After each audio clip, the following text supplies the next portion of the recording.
બનાસકાંઠાના પાલનપુરના સિલ્વર પાર્કમાં થોડા દિવસે ચેઇન સ્નેચિંગની ઘટના સામે આવી છે। બે બાઇક સવાર મહિલાના ગળામાંથી ચેઇન સ્નેચિંગ કરી ફરાર થયા। બાઇક સવાર આ શખ્સો કેદ થયા છે। ચેઇન સ્નેચિંગની ઘટનામાં બાઇક પર સવાર બે શખ્સો સીસીટીવીમાં કેદ થયા। પાલનપુર પશ્ચિમ પોલીસે ચેઇન સ્નેચિંગની ઘટનામાં તપાસ હાથ ધરી છે।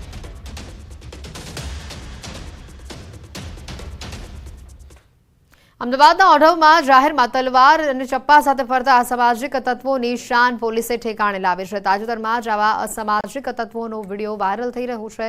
ભય ફેલાવતા અસામાજિક તત્વોનો આ વિડીયો હાલ સામે આવ્યો છે। અસામાજિક તત્વોની હાલ ધરપકડ કરવામાં આવી છે। બે હાથ જોડી તેઓની પાસે માફી પણ મંગાવવામાં આવી। ઓઢવ પોલીસે અસામાજિક તત્વોની ધરપકડ કરી છે।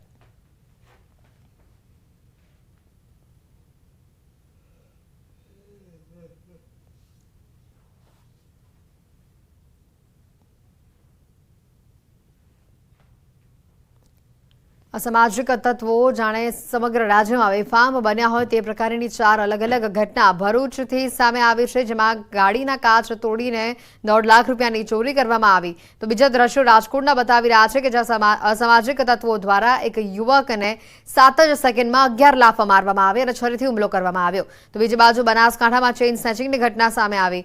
તો અમદાવાદથી પણ આવી જ ઘટના સામે આવી છે। અસામાજિક તત્વો બેફામ બની રહ્યા છે સમગ્ર રાજ્યમાં।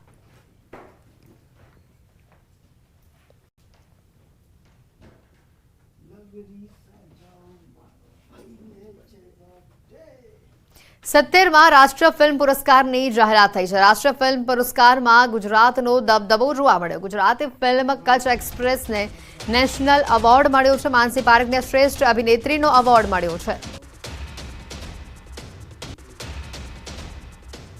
રાષ્ટ્રીય ફિલ્મ પુરસ્કારમાં ગુજરાતનો દબદબો જોવા મળ્યો। ગુજરાત એક્સપ્રેસ મૂવીને રાષ્ટ્રીય પુરસ્કારમાં સ્થાન મળ્યું। માનસી પારેખને શ્રેષ્ઠ અભિનેત્રીનો એવોર્ડ પ્રાપ્ત થયો છે। 70માં રાષ્ટ્રીય ફિલ્મ પુરસ્કારની જાહેરાત થઈ અને જેમાં ગુજરાતનો દબદબો જોવા મળ્યો। કચ્છ એક્સપ્રેસ મૂવીને નેશનલ એવોર્ડ પ્રાપ્ત થયો છે। માનસી પારેખને શ્રેષ્ઠ અભિનેત્રીનો એવોર્ડ પ્રાપ્ત થયો છે। સુરતથી સામે આવ્યા છે શોલે ફિલ્મ જેવા દ્રશ્યો। શહેરના કિમ રેલવે ઓવરબ્રિજ ઉપર લોખંડના ગટર ઉપર વધુ એક યુવક ચડ્યો। જીવન જોખમે યુવક હાઈ બેરલ ઓવરબ્રિજના ગટર ઉપર આરામ ફરમાવી રહ્યો હોય તેવા દ્રશ્યો સામે આવ્યા। કિમ પોલીસના જીઆરડી જવાનોએ સ્થળ ઉપર પહોંચી યુવકને હેમખેમ નીચે ઉતાર્યો।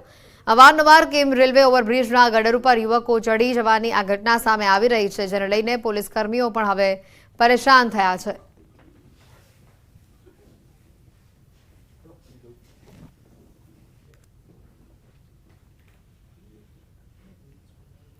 મોરબી જિલ્લા ભાજપના કાર્યાલય મંત્રી તેમજ પૂર્વ કાઉન્સિલર પર હુમલાની ઘટના સામે આવી છે। વર્ષો જૂના રસ્તાના વિવાદ મુદ્દે ચાલતી જૂની અદાવતમાં હુમલો કરવામાં આવ્યો।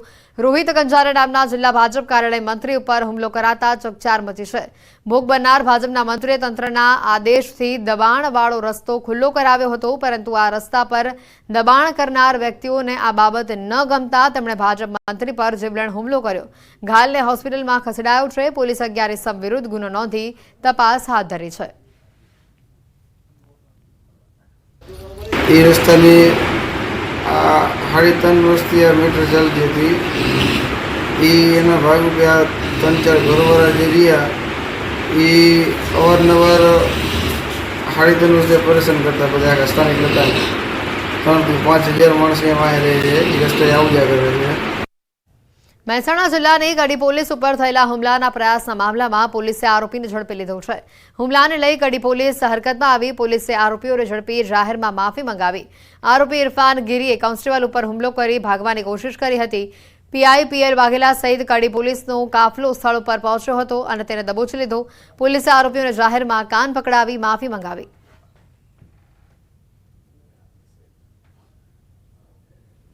અમરેલી જિલ્લાના સાવરકુંડલાના થોરડી ગામમાં સિંહ પરિવારની લટારનો આ વિડીયો વાયરલ થઈ રહ્યો છે। સિંહ બાળ સાથે રાત્રિના સમયે શિકારની શોધમાં ભટકતા સિંહ પરિવારનો આ વિડીયો સામે આવ્યો। વનરાજાની દોડધામનો આ જે વિડીયો છે તે સામે આવ્યો છે। વાહન ચાલકે પોતાના કેમેરામાં આ વિડીયો કેદ કર્યો। રોડ પર અવરજવર કરતા સિંહો પર અકસ્માતનું જોખમ વધ્યું છે। સિંહોની લટારથી સ્થાનિકોમાં પણ ભયનો માહોલ છે, ત્યારે વન વિભાગની કામગીરી સામે અનેક સવાલ ઉભા થઈ રહ્યા છે।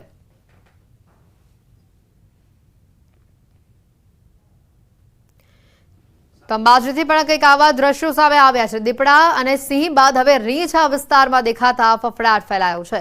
બનાસકાંઠાના યાત્રાધામ અંબાજીના ગબ્બર પર્વત પાસે રીંછ જોવા મળ્યો. તળેટીમાં રીંછની લટાર કેમેરામાં કેદ થઈ. જોકે સ્થાનિકોમાં રીંછની લટારથી ફફડાટ ફેલાયો છે. રાત્રિ દરમિયાન ગબ્બર 51 શક્તિપીઠ મંદિર તરફ આ રીંછ જોવા મળ્યો.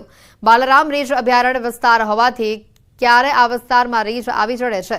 મંદિરના ચોકીદારે રીંછનો આ વિડીયો ઉતારી વાયરલ કર્યો હોવાની પણ ચર્ચા છે.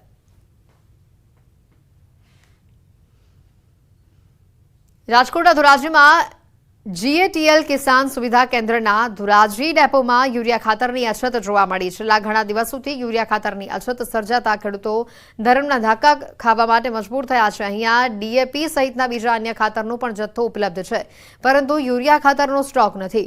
ધોરાજી પંથકમાં સારો વરસાદ થતા ખેડૂતોએ કપાસ, મગફળી સહિતના પાકોનું વાવેતર કર્યું છે. ખેડૂતોએ સરકારને વિનંતી કરીને યુરિયા ખાતરનો પૂરતો જથ્થો મોકલવાની માંગ કરી છે. તો બીજી તરફ GATL કિસાન સુવિધા કેન્દ્રના કર્મીઓએ જણાવ્યું કે યુરિયા ખાતરના જથ્થા માટે અમે ઉપર ઓર્ડર લખાવી દીધો છે. આગામી 2 થી 3 દિવસમાં યુરિયા ખાતરનો પૂરતો જથ્થો પ્રાપ્ત થઈ જશે.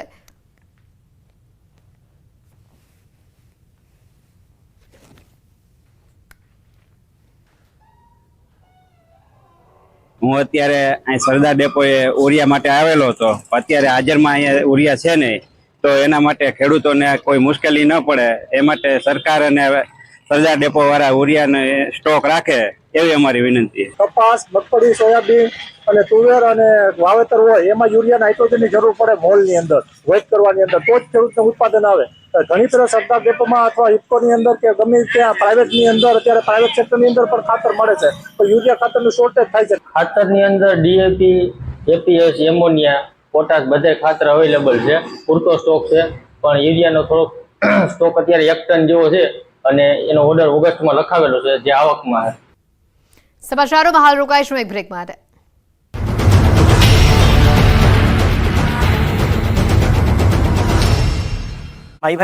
કરી અને સીધા જ દરખાસ્ત કરીને VP કન્સ્ટ્રક્શન એજન્સીને 2.34 કરોડનું કામ સોંપી દીધું, જે હવે શંકાના દાયરામાં આવ્યું છે. ઓડિટ વિભાગે તપાસ કરતા ભ્રષ્ટાચારની પોલ ખુલી. નમસ્કાર, આપ જોઈ રહ્યા છો ગુજરાતની number 1 news channel news 18 Gujarati. આપણું ગુજરાત ઉપરવાસમાંથી પાણી છોડવામાં આવતા ગુજરાતની જીવાદોરી સરદાર સરોવર ડેમ છલોછલ થયેલું જોવા મળી રહ્યું છે.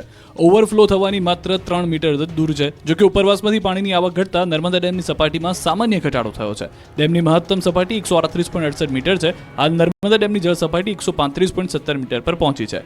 પાણીની આવક ઘટતા ડેમના પહેલા 9 દરવાજા ખોલાયા હતા, જેમાંથી 4 બંધ કરી દેવાયા છે. હાલ નર્મદા ડેમના 5 દરવાજા 1.5 મીટર ખુલ્લા છે, જેમાંથી 50,000 ક્યુસેક પાણી નદીમાં છોડાઈ રહ્યું છે. ઉપરવાસમાંથી 1,16,691 ક્યુસેક પાણીની આવક થઈ રહી છે. સામે 1,16,408 ક્યુસેક પાણીની જ આવક થઈ રહી છે.